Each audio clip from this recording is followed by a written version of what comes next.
Le soleil de juin frappait impitoyablement les roches rouges du Grand Canyon en cet après-midi de 2003. Emily Carter, 22 ans, avançait lentement sur le sentier isolé, une main posée sur son ventre, arrondi de 6 mois. Ses cheveux châtains collaient à son front en sueur, et ses chaussures de randonnée soulevaient de petits nuages de poussière ocre à chaque pas. Elle avait choisi ce parcours précisément parce qu'il était moins fréquenté, loin des hordes de touristes qui envahissaient les points de vue populaires. Elle cherchait la solitude, un moment de paix avant l'arrivée du bébé qui bouleverserait sa vie pour toujours. La jeune femme avait laissé sa voiture au petit parking de terre battue vers 9 heures du matin, informant le garde forestier de son itinéraire prévu. Elle comptait être de retour avant 16 heures, avant que la chaleur ne devienne vraiment dangereuse. Dans son sac à dos bleu marine se trouvaient 3 bouteilles d'eau, des barres énergétiques, une trousse de premiers secours, son téléphone portable sans signal et une carte topographique usée qu'elle avait étudiée la veille à son hôtel de Flagstaff. Les parois du canyon s'élevaient de chaque côté comme des cathédrales de pierre stratifiées, témoins de millions d'années d'érosion. Emily s'arrêtait fréquemment pour reprendre son souffle et boire de petites gorgées d'eau. La grossesse rendait chaque effort physique plus exigeant, mais elle se sentait forte, déterminée. Ce voyage était une sorte de rituel personnel, une dernière aventure avant que sa vie ne se transforme complètement avec la maternité. Vers midi, elle atteignit un point de vue spectaculaire où le canyon s'ouvrait dans toute sa splendeur vertigineuse. Les couches géologiques descendaient en gradins successifs jusqu'à la rivière Colorado, invisible depuis cette hauteur, mais dont on pouvait deviner la présence par la végétation plus dense au fond de la gorge. Emily sortit son appareil photo et captura plusieurs clichés, immortalisant ce moment de communion avec la nature sauvage. Elle ne savait pas encore que ces images seraient bientôt scrutées par des enquêteurs cherchant désespérément des indices. Le sentier devenait plus étroit après ce point de vue, serpentant dangereusement près du bord. Emily ralentit encore, plaçant soigneusement chaque pas, consciente qu'une chute serait catastrophique. C'est alors qu'elle remarqua quelque chose d'inhabituel. Une bifurcation non marquée sur sa carte, un passage étroit entre 2 formations rocheuses qui semblaient avoir été utilisées récemment. L'herbe sèche était écrasée et quelques pierres avaient été déplacées comme pour faciliter le passage. La curiosité piqua Emily. Elle consulta sa montre. 13h15. Elle avait encore du temps avant de devoir faire demi-tour. Elle s'engagea dans ce passage latéral, découvrant qu'il menait à une sorte de terrasse naturelle protégée du vent, invisible depuis le sentier principal. L'endroit était étrangement abrité, presque accueillant malgré l'aridité environnante. Un petit surplomb rocheux créait une zone d'ombre bienvenue. Emily posa son sac et s'assit pour se reposer, adossée à la paroi fraîche. Elle ferma les yeux quelques instants, écoutant le silence absolu du canyon, troublé seulement par le cri lointain d'un rapace. Le bébé bougea dans son ventre, une série de petits coups qui la firent sourire. Elle caressa doucement son abdomen, murmurant des mots tendres à l'enfant à naître. Ce qu'Emily ne pouvait pas voir depuis sa position, c'était la configuration particulière du terrain derrière elle. Une fissure profonde dans la roche, masquée par des buissons d'armoise, s'ouvrait sur un réseau de passages étroits et de petites cavernes formées par l'effondrement ancien de couches sédimentaires. Ces formations n'apparaissaient sur aucune carte récente, oubliées depuis l'époque où quelques prospecteurs téméraires avaient exploré ces zones dans les années 50. Lorsqu'Emily se releva pour reprendre sa route, elle sentit un vertige soudain. La chaleur, la déshydratation malgré ses précautions et la fatigue combinée de la grossesse et de l'effort physique la submergèrent d'un coup. Elle tendit la main vers son sac pour attraper sa bouteille d'eau, mais ses jambes se dérobèrent. Elle trébucha en arrière, son pied glissant sur une pierre instable et bascula dans l'ouverture dissimulée derrière elle. La chute ne fut pas longue, peut-être 3 mètres, mais suffisante pour lui faire perdre connaissance lorsque son épaule heurta violemment une saillie rocheuse. Son corps roula sur une pente de gravier avant de s'immobiliser sur un sol de terre battue. Dans une pénombre fraîche et silencieuse, son sac à dos resta accroché à un buisson au bord de l'ouverture, invisible depuis le sentier principal, balançant doucement dans la brise légère de l'après-midi. Les heures passèrent. Le soleil poursuivit sa course dans le ciel turquoise, projetant des ombres mouvantes sur les parois du canyon. À 16h30, lorsqu'Émilie ne se présenta pas au point de contrôle prévu, le garde forestier commença à s'inquiéter. À 18h, une première équipe de recherche fut mobilisée. À 20h, alors que le crépuscule embrasait les roches d'or et de pourpre, des dizaines de bénévoles ratissaient les sentiers, appelant son nom dans le vide immense. Les recherches se poursuivirent pendant 3 semaines intenses. Des équipes cynophiles parcoururent des kilomètres de terrain accidentés. Un hélicoptère de la garde côtière survola méthodiquement toute la zone, utilisant des caméras thermiques pour détecter toute trace de chaleur corporelle. Des plongeurs explorèrent même certaines sections de la rivière Colorado, craignant qu'Émilie ait pu tomber et être emportée par le courant. Les parents d'Émilie, dévastés, firent imprimer des milliers d'affiches avec le visage souriant de leur fille, ses yeux verts pleins de vie, sa grossesse visible sur la photo choisie. Les médias s'emparèrent de l'histoire. Une jeune femme enceinte disparut sans laisser de traces dans l'un des parcs nationaux les plus visités du pays. L'affaire captivait l'attention publique. Des théories émergèrent. Certains évoquèrent un enlèvement, bien que l'isolement du lieu rendît cette hypothèse improbable. D'autres suggérèrent qu'Émilie avait pu faire une chute mortelle dans une zone inaccessible.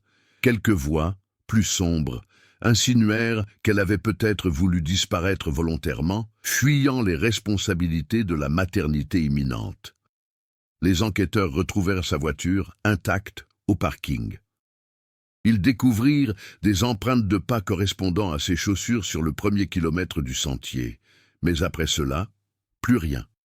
Le terrain rocailleux ne gardait pas facilement les traces, et le vent constant effaçait rapidement toute piste potentielle. L'appareil photo d'Émilie, retrouvé dans sa voiture, contenait les dernières images qu'elle avait prises, mais rien d'inhabituel n'y apparaissait. Au bout de 3 semaines, avec les ressources épuisées et aucune nouvelle piste à suivre, les recherches actives furent officiellement suspendues. Le dossier resta ouvert, classé comme disparition inexpliquée. Les parents d'Émilie refusèrent d'accepter cette conclusion. Ils revinrent pendant des mois, parcourant eux-mêmes les sentiers, interrogeant les randonneurs, consultant des médiums désespérés qui prétendaient avoir des visions. Mais le Grand Canyon gardait son secret, comme il en avait gardé tant d'autres au cours des siècles. Les saisons passèrent. L'été torride céda la place à l'automne puis à l'hiver rigoureux. La neige recouvrit temporairement les hauts plateaux. Le printemps revint, apportant une brève explosion de fleurs sauvages dans les zones où l'eau de fonte s'accumulait. Puis un autre été arriva, et encore un autre. Dans l'obscurité fraîche de la caverne où Émilie était tombée, des événements se déroulaient dont personne au-dessus ne soupçonnait l'existence. La vie continuait dans ce monde souterrain oublié, suivant ses propres règles, porté par un instinct de survie qui défiait toute logique et toute attente. 4 années allaient s'écouler avant que la vérité ne commence à émerger, de la manière la plus inattendue possible. L'été 2007 apporta une chaleur record dans la région du Grand Canyon. Les thermomètres affichaient régulièrement plus de 40 degrés Celsius à l'ombre, et les autorités du parc multipliaient les avertissements aux visiteurs concernant les dangers de déshydratation et d'insolation. C'est dans ce contexte que le garde forestier Marcus Thompson entreprit sa tournée mensuelle des installations de maintenance situées dans les zones les plus reculées du parc. Marcus, 53 ans, travaillait au Grand Canyon depuis près de 30 ans. Il connaissait le terrain comme sa propre maison, avait participé à des dizaines d'opérations de sauvetage et avait vu le parc évoluer au fil des décennies. Les cheveux grisonnants sous sa casquette réglementaire, le visage buriné par des années d'exposition au soleil et au vent, il incarnait la figure du gardien expérimenté et dévoué. La cabane qu'il devait inspecter ce jour-là se trouvait à plus de 15 kilomètres du poste d'accueil principal. accessible uniquement par un chemin de service étroit que peu de gens connaissaient. Cette structure modeste avait été construite dans les années 70 pour servir de point de stockage d'équipements et d'abri d'urgence pour les équipes travaillant dans cette section éloignée. Avec le temps et la réorganisation des services du parc, elle avait été progressivement abandonnée, visitée seulement quelques fois par an pour s'assurer qu'elle ne se détériorait pas complètement.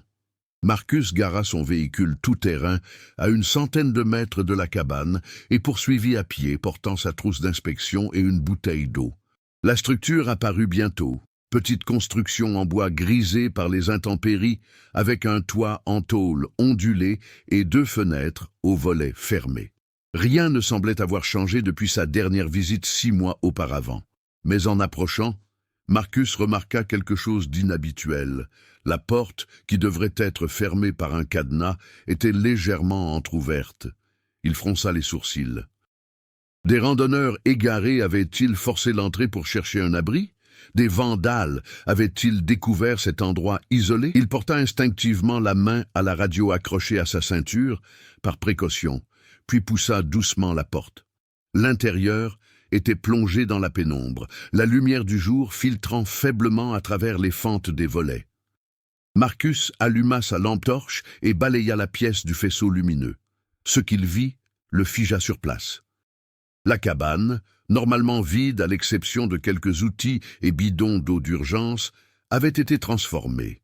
Des couvertures étaient empilées dans un coin, créant une sorte de nid. Des boîtes de conserve vides, certaines très anciennes et rouillées, d'autres plus récentes, étaient alignées contre un mur. Mais surtout, au centre de la pièce, se tenait un petit garçon. L'enfant, pieds nus, vêtu d'un short trop grand et d'un t-shirt déchiré, le regardait avec de grands yeux bruns emplis d'une curiosité prudente. Il devait avoir environ 3 ou 4 ans, avec des cheveux blonds emmêlés qui lui tombaient sur les épaules et un visage maculé de poussière.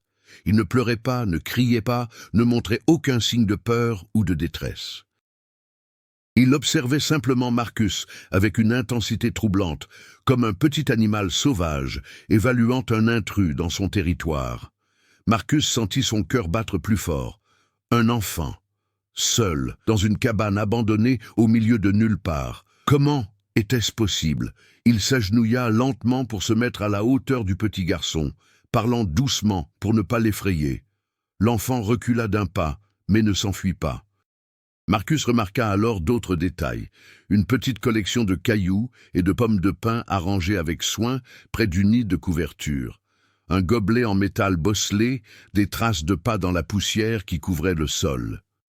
Le garde forestier activa immédiatement sa radio et contacta le poste principal. Sa voix, habituellement calme et professionnelle, trahissait son trouble. Il décrivit la situation avec précision, demandant l'intervention immédiate d'une équipe médicale et de services sociaux. Pendant qu'il attendait les renforts, il observa l'enfant plus attentivement.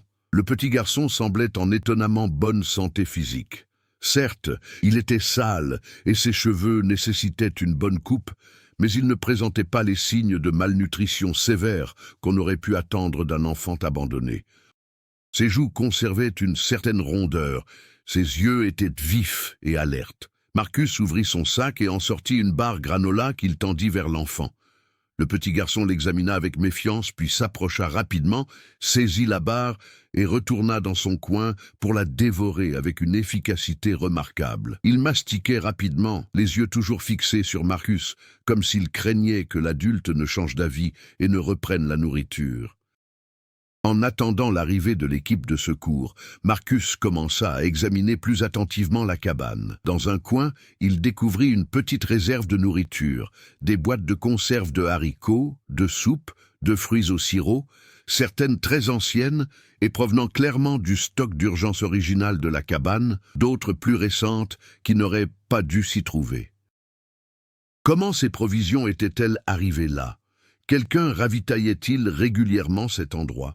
Il remarqua aussi des vêtements d'enfants pliés grossièrement sur une étagère, de différentes tailles, comme si quelqu'un avait anticipé la croissance du petit garçon. Des couches en tissu improvisées, manifestement fabriquées à partir de vieux draps déchirés. Un petit carnet de croquis avec des dessins maladroits, probablement réalisés par l'enfant lui-même, représentant des formes simples, des cercles, des lignes, des silhouettes vagues. Le plus troublant était une caméra de surveillance bon marché, installée discrètement dans un coin du plafond, son objectif pointé vers l'entrée.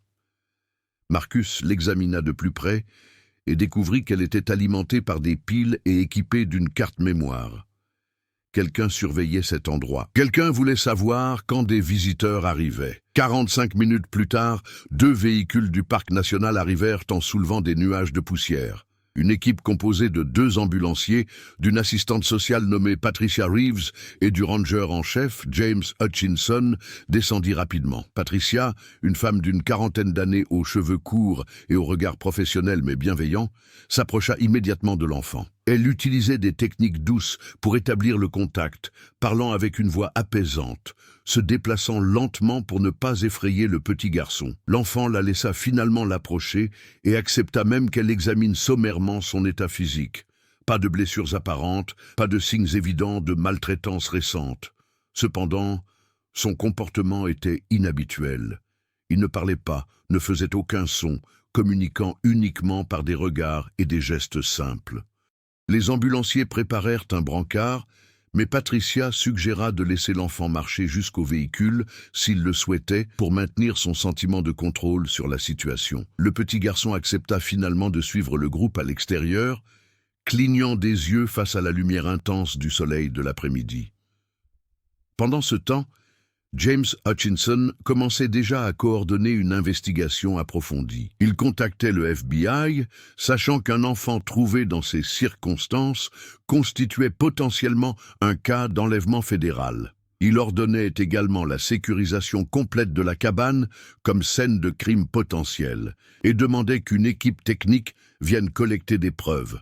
Dans le véhicule qui le conduisait vers l'hôpital de Flagstaff, l'enfant s'était endormi, épuisé par l'adrénaline et le stress de cette matinée inhabituelle. Patricia le regardait avec un mélange de compassion et de perplexité professionnelle. Qui était cet enfant? D'où venait-il? Comment avait-il survécu seul dans cet endroit isolé? Et surtout, où étaient ses parents? Ces questions allaient bientôt trouver des réponses partielles, ramenant à la surface une affaire que beaucoup croyaient définitivement classée dans les mystères non résolus du Grand Canyon.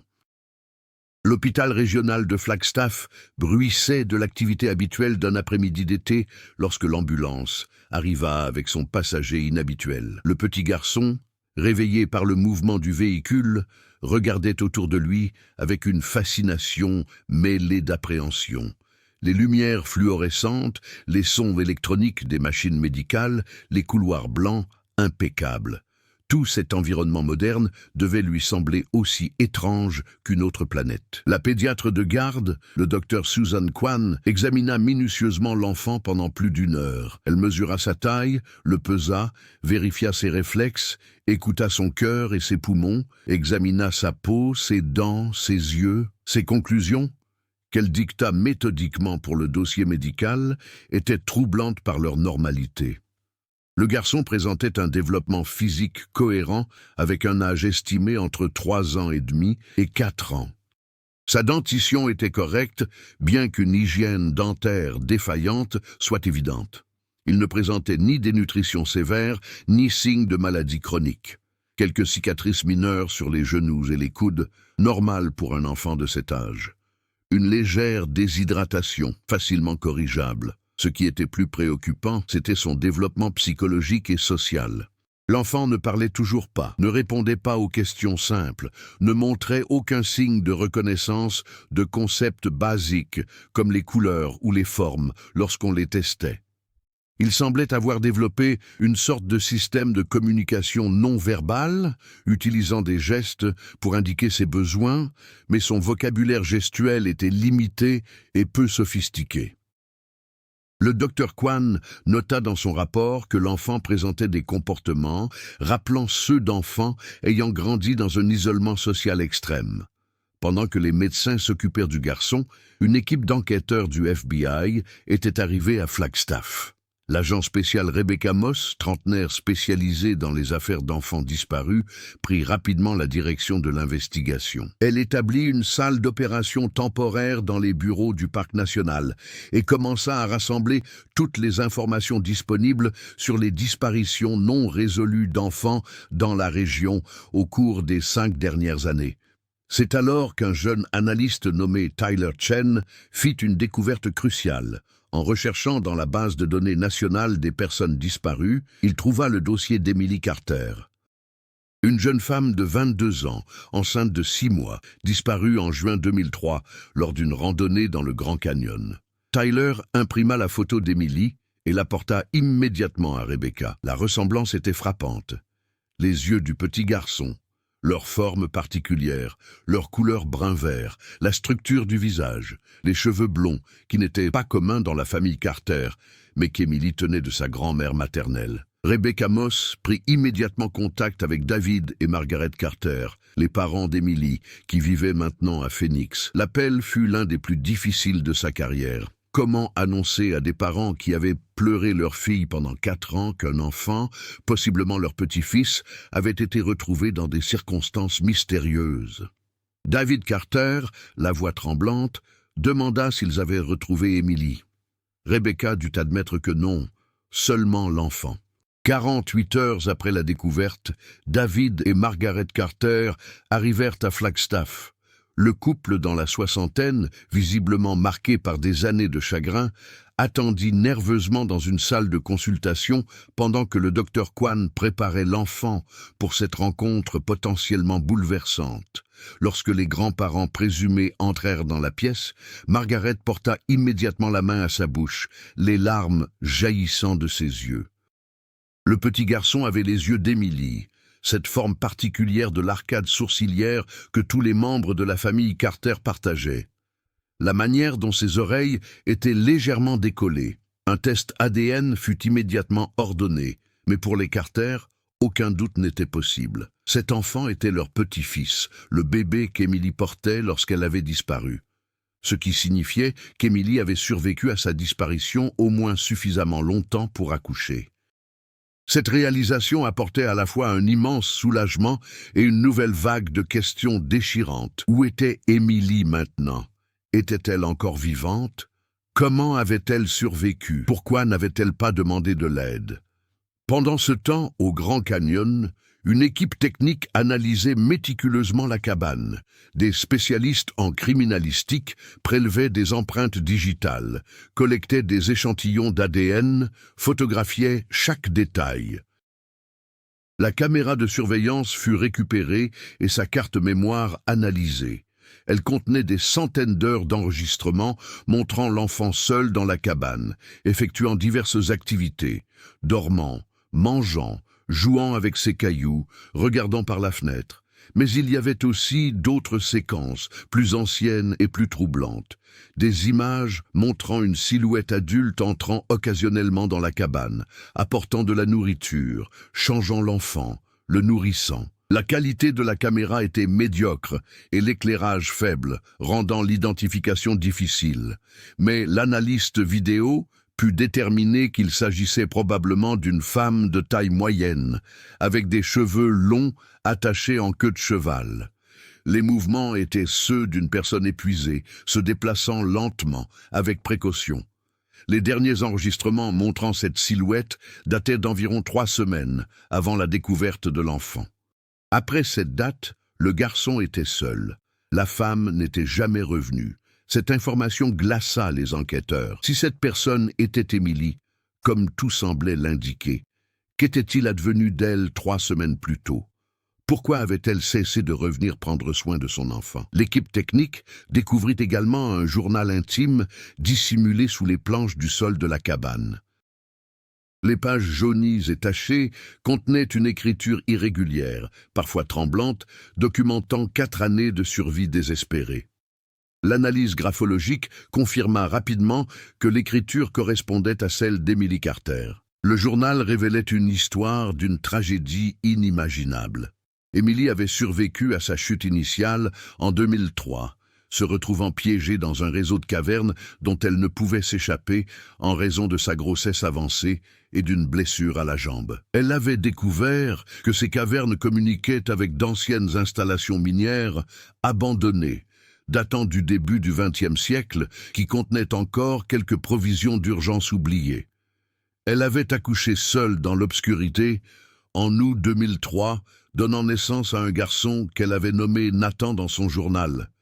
Les entrées décrivaient sa lutte quotidienne pour survivre et maintenir son enfant en vie. Elle collectait l'eau qui suintait des parois rocheuses. Elle avait découvert ce réseau de passage qui menait finalement à la cabane abandonnée, située à plusieurs kilomètres de l'endroit où elle était tombée. Pendant des mois, elle avait fait des allers-retours entre les cavernes et la cabane, transportant des provisions, trop terrifiée ou trop affaiblie pour chercher véritablement de l'aide. Les dernières entrées du journal, datées de mai 2007, révélaient qu'Emily souffrait. Elle mentionnait une fièvre constante, une fatigue extrême, des douleurs abdominales. Elle savait qu'elle était gravement malade, mais continuait à s'occuper de Nathan tant bien que mal. La dernière entrée, presque illisible, était datée du 12 mai. Elle exprimait son amour pour son fils et son espoir que quelqu'un le trouverait bientôt. Les résultats ADN revinrent 3 jours plus tard, confirmant ce que tout le monde suspectait déjà. L'enfant était bien Nathan Carter, fils d'Emily Carter. David et Margaret Carter obtinrent temporairement la garde de leur petit-fils, bien que les services sociaux recommandaient une période d'adaptation prudente et un suivi psychologique intensif pour l'enfant. Mais Emily restait introuvable. Une nouvelle opération de recherche fut lancée, cette fois concentrée sur le réseau de cavernes et de passages décrits dans son journal. Les équipes de spéléologie explorèrent méthodiquement chaque tunnel, chaque cavité accessible, dans un rayon de plusieurs kilomètres, autour de la cabane et du point où Emily avait initialement disparu. Ce qu'ils allaient découvrir dans les profondeurs du canyon répondrait finalement aux dernières questions, apportant une clôture douloureuse mais nécessaire à cette histoire extraordinaire de survie et de sacrifice maternel. L'équipe de spéléologie, composée de 6 experts expérimentés, descendit dans les entrailles du Grand Canyon par une chaude matinée de juillet 2007. Équipés de casques munis de lampes frontales, de cordes d'escalade, de systèmes de communication radio et de matériel de cartographie moderne, ils s'enfonçaient dans un monde de ténèbres et de silence où peu d'humains s'étaient aventurés depuis des décennies. Le chef d'équipe, Thomas Rivera, un vétéran de 50 ans qui avait exploré des grottes sur 4 continents, étudiait attentivement le journal d'Emily Carter avant chaque session. Ses descriptions des passages et des points de repère qu'elle avait utilisés pendant 4 ans constituaient leur meilleur guide dans ce labyrinthe souterrain. Certaines entrées étaient remarquablement détaillées, montrant qu'Emily avait développé une connaissance intime de ce réseau complexe, malgré les conditions impossibles dans lesquelles elle vivait. Le point d'entrée identifié correspondait à l'endroit présumé de la chute initiale d'Emily en 2003. Une fissure dans la roche, dissimulée par la végétation et invisible depuis le sentier de randonnée, s'ouvrait sur une descente abrupte d'environ 4 mètres. Les parois étaient lisses, polies par des millénaires d'écoulement d'eau lors des rares pluies torrentielles qui s'abattaient sur la région. Une fois en bas, le passage s'élargissait en une petite chambre naturelle où Emily avait dû reprendre conscience après sa chute. Thomas et son équipe trouvèrent des traces de l'occupation prolongée d'Emily dans cette première caverne. Des morceaux de tissu déchirés, probablement de ses vêtements, utilisés comme pansements improvisés. Des marques sur les parois, comme si elle avait tenté de garder un décompte des jours avant d'abandonner. Un petit amas de pierres plates, qui avait peut-être servi de surface pour préparer de la nourriture ou organiser ses maigres possessions. À partir de cette chambre, plusieurs tunnels divergeaient. En suivant les indications du journal, l'équipe prit le passage le plus large, un corridor naturel d'environ 1 mètre de hauteur qui les obligeait à progresser courbés. La roche présentait les strates caractéristiques des formations géologiques du Grand Canyon, des couches de grès, de calcaire et de schiste qui racontaient des millions d'années d'histoire terrestre. Après une progression prudente d'environ 200 mètres, ils débouchèrent dans une caverne plus vaste. C'était là qu'Émilie avait accouché. Le journal décrivait cet endroit avec des détails poignants, la forme particulière d'une stalactite qui lui rappelait une larme de pierre, la manière dont un mince filet d'eau suintait dans un coin, créant une petite flaque qu'elle avait utilisée comme source d'eau vitale. L'équipe trouva effectivement ce filet d'eau, toujours actif malgré la sécheresse de surface, alimenté par des nappes souterraines profondes. Dans un coin de cette caverne, protégée de l'humidité par une saillie rocheuse, Thomas découvrit quelque chose qui serra le cœur de tous les membres de l'équipe. Un petit nid improvisé fait de mousse sèche, de fragments de tissu et de brindilles. C'était là qu'Émilie avait couché Nathan pendant ses premiers mois de vie, essayant désespérément de lui créer un espace de confort dans ce monde de pierres froides et d'obscurité. À côté, quelques petits objets qui avaient dû servir de jouets. Des cailloux lisses de différentes formes, un morceau de bois poli par le temps, une coquille d'escargot fossile extraite de la paroi rocheuse. Le journal décrivait comment Émilie avait nourri son fils exclusivement au sein pendant près d'1 an, se maintenant elle-même en vie avec les maigres ressources qu'elle pouvait trouver.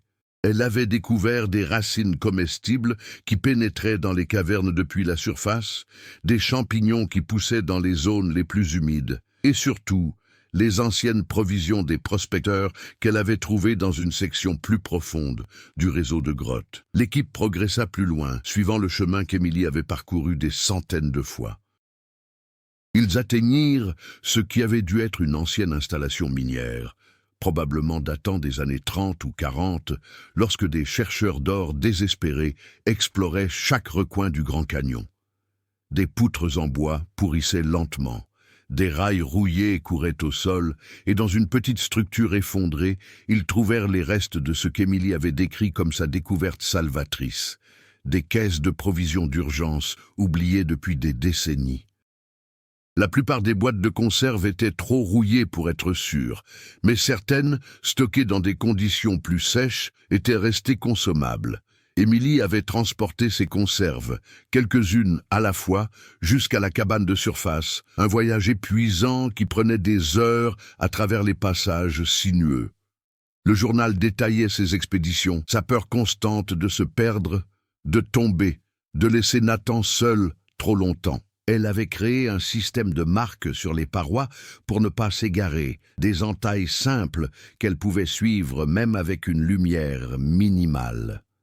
Les spéléologues continuèrent leur exploration méthodique pendant 3 jours. Ils cartographiaient chaque passage, documentaient chaque découverte, prenant des milliers de photographies. Mais Émilie elle-même restait introuvable. Avait-elle réussi à sortir du réseau souterrain, mais s'était effondrée quelque part en surface? Avait-elle été emportée par un effondrement rocheux qui aurait scellé une section des grottes? Les possibilités étaient nombreuses et déprimantes.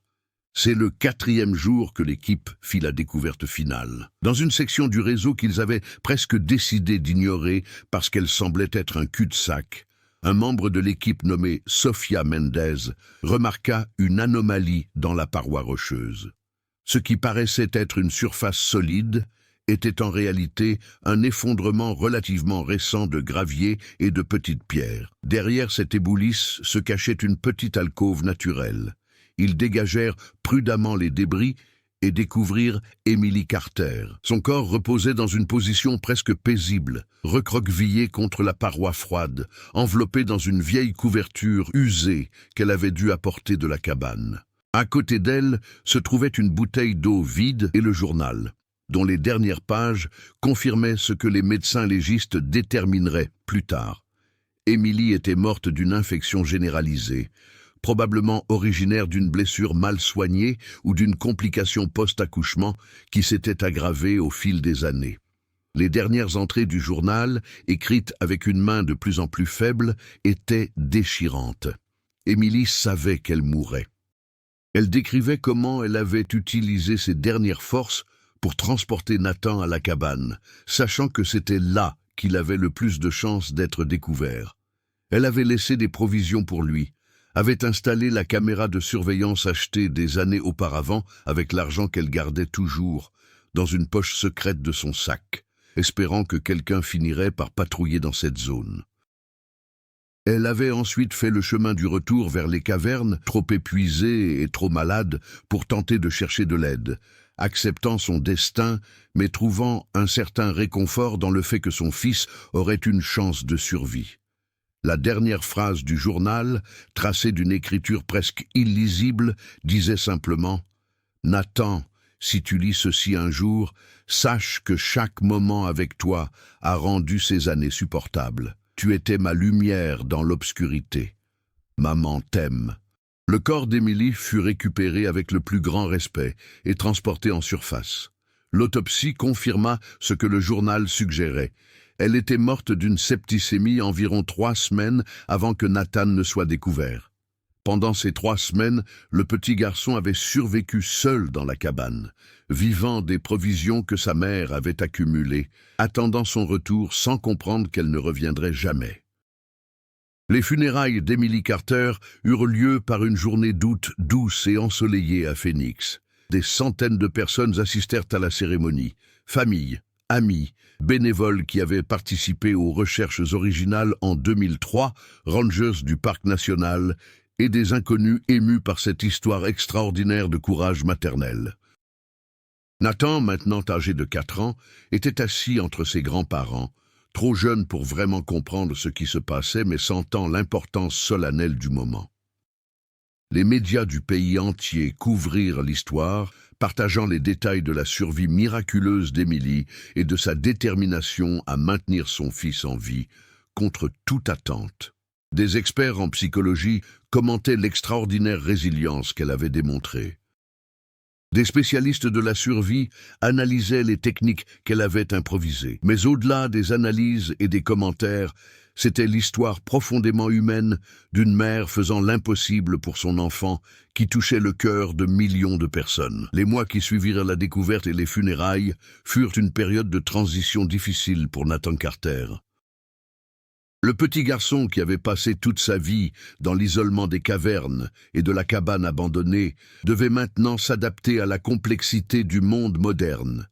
David et Margaret Carter, malgré leur propre deuil, se consacrèrent entièrement à aider leur petit-fils à naviguer cette transformation monumentale. La maison des Carter à Phoenix, un bungalow modeste dans un quartier tranquille, devint le cocon où Nathan commençait lentement à découvrir son humanité. Les premiers jours furent particulièrement difficiles. L'enfant réagissait avec terreur aux sons les plus ordinaires. Le vrombissement du réfrigérateur, la sonnerie du téléphone, le bruit des voitures passant dans la rue. Les lumières électriques le faisaient cligner des yeux inconfortablement. Il refusait de dormir dans le lit douillet préparé pour lui, préférant se recroqueviller dans un coin du placard avec une couverture reproduisant l'espace confiné et sombre qui était tout ce qu'il avait connu. Margaret, ancienne enseignante de maternelle, utilisait toute son expérience professionnelle et ses instincts de grand-mère pour créer un environnement rassurant. Elle introduisait les nouvelles expériences graduellement, avec une patience infinie. Un nouveau aliment à la fois.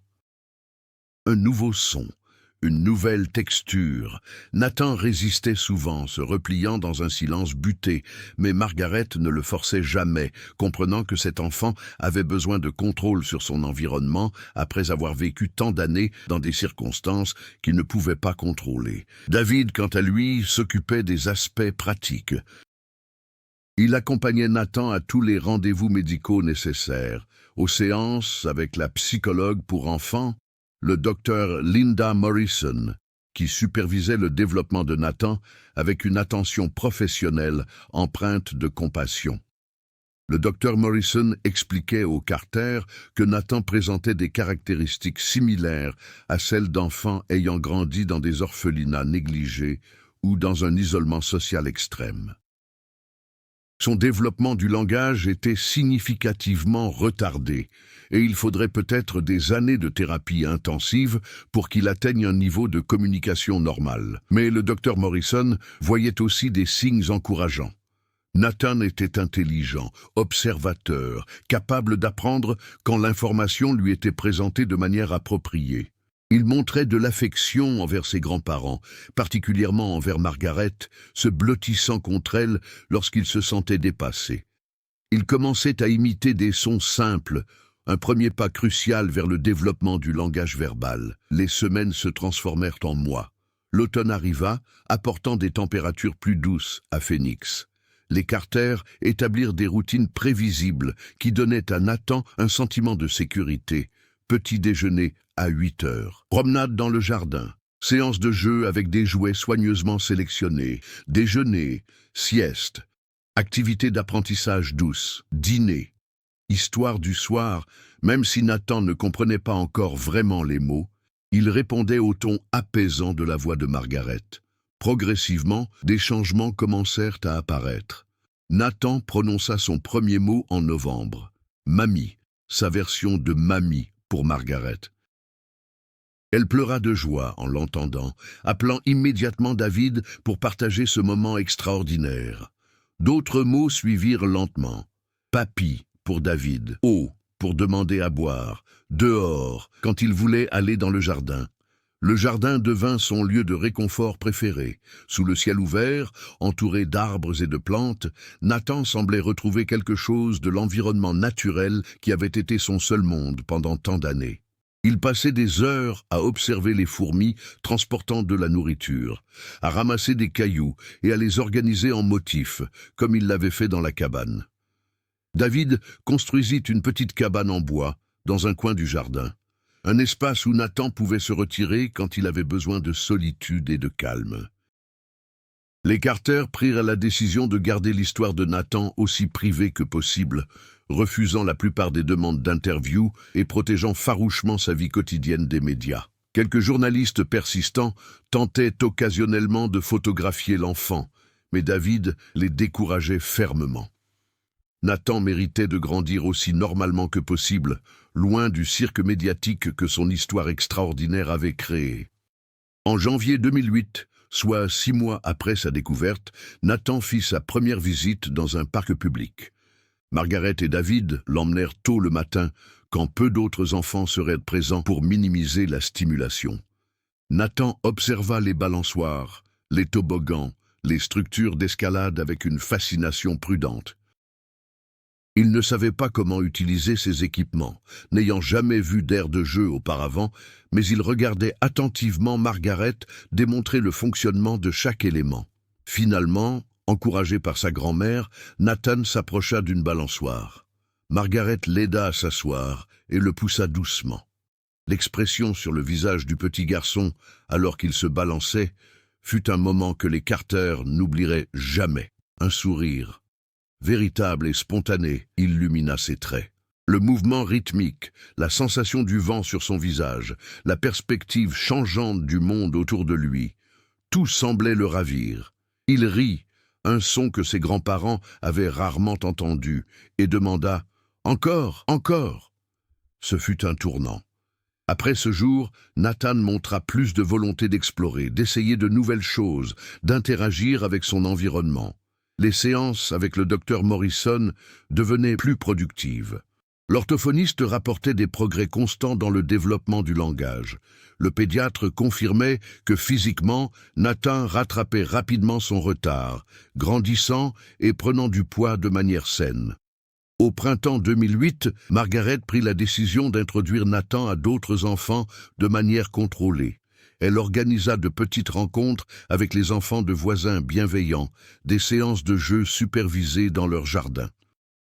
Nathan était initialement méfiant, observant les autres enfants avec prudence, ne sachant pas comment interagir avec des êtres de son âge. Mais les enfants, avec leur acceptation naturelle et leur curiosité sans jugement, l'intégrèrent progressivement dans leur jeu. Un petit garçon nommé Carlos, qui habitait 2 maisons plus loin, devint particulièrement proche de Nathan. Carlos avait 5 ans, 1 an de plus que Nathan, et semblait instinctivement comprendre que son nouvel ami avait besoin de patience et de douceur. Il montrait à Nathan comment construire des châteaux de sable, comment faire rouler un ballon, comment jouer à cache-cache. Leur amitié naissante apportait une joie immense aux Carter, qui voyaient leur petit-fils découvrir enfin les plaisirs simples de l'enfance.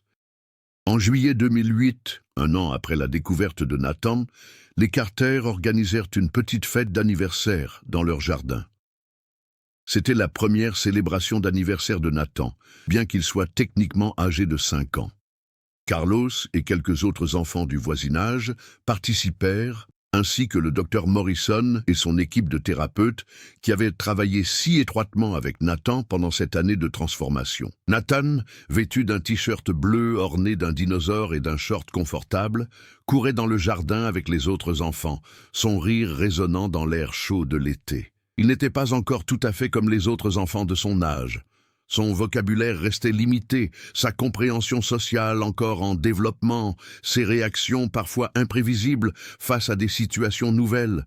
Mais il souriait, il jouait, il interagissait. Il était vivant d'une manière qui dépassait la simple survie physique. Margaret observait la scène depuis la terrasse, les larmes coulant librement sur ses joues. David passa son bras autour de ses épaules, lui aussi ému. Il pensait à Emily, comme il le faisait chaque jour, à son courage extraordinaire, à son sacrifice ultime, à son amour inconditionnel qui avait maintenu Nathan en vie contre toute attente. Emily n'était pas là pour voir son fils rire et jouer, mais son héritage vivait dans chaque sourire du petit garçon, dans chaque progrès qu'il accomplissait. Le docteur Morrison s'approcha des Carter, une expression de satisfaction professionnelle sur le visage. Elle leur expliqua que Nathan progressait remarquablement bien, dépassant même les projections les plus optimistes.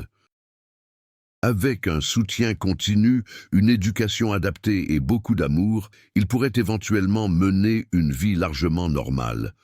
Il porterait toujours les marques de ses premières années extraordinaires, mais ces marques ne devaient pas nécessairement être des limitations. Elles pouvaient devenir une source de force unique. Les années suivantes confirmèrent cette prédiction. Nathan commença l'école maternelle à 6 ans avec un soutien éducatif spécialisé. Il rencontrait des défis, certainement. Les interactions sociales complexes étaient difficiles pour lui. Les environnements bruyants et chaotiques le dépassaient parfois. Mais il persévérait, soutenu par l'amour inébranlable de ses grands-parents et par une équipe dévouée d'éducateurs et de thérapeutes. À 9 ans, Nathan écrivit son premier essai à l'école sur « Ma personne préférée ». Il choisit d'écrire sur sa mère, même s'il n'avait aucun souvenir conscient d'elle. Margaret lui avait raconté l'histoire d'Emily innombrables fois, adaptant les détails à mesure que Nathan grandissait et pouvait comprendre davantage. Nathan écrivit avec une écriture soignée et des mots simples mais sincères sur la bravoure de sa mère, sur comment elle avait fait tout son possible pour le garder en sécurité, sur comment son amour avait été plus fort que n'importe quel obstacle. L'enseignante de Nathan partagea l'essai avec les Carter, les avertissant que le contenu pourrait être émotionnellement intense. En le lisant, Margaret et David pleurèrent une fois de plus, mais c'étaient des larmes mêlées de fierté et de gratitude. Nathan comprenait. Malgré tout ce qu'il avait traversé, malgré les premières années volées dans l'obscurité et l'isolement, il comprenait l'amour et le sacrifice. Il honorait la mémoire de sa mère de la manière la plus belle possible, en vivant pleinement la vie qu'elle avait tant lutté pour lui préserver. L'histoire d'Emily et Nathan Carter devint éventuellement un symbole d'espoir et de résilience humaine. Des livres furent écrits sur leur survie extraordinaire. Des documentaires explorèrent les aspects psychologiques et physiologiques de leur épreuve. Le réseau de cavernes où ils avaient vécu fut cartographié et étudié, devenant un site d'intérêt pour les spéléologues et les historiens. La cabane abandonnée fut préservée comme monument, portant maintenant une plaque commémorative dédiée à la mémoire d'Emily. Mais pour Nathan, David et Margaret Carter, l'histoire n'était pas un sujet d'étude académique ou un événement médiatique. C'était leur vie, leur douleur, leur triomphe, leur quotidien. Et chaque jour, ils choisissaient d'honorer Emily de la manière qu'elle aurait voulu, en donnant à Nathan tout l'amour, le soutien et les opportunités qu'elle avait tant désiré lui offrir, mais n'avait jamais eu la chance de donner elle-même.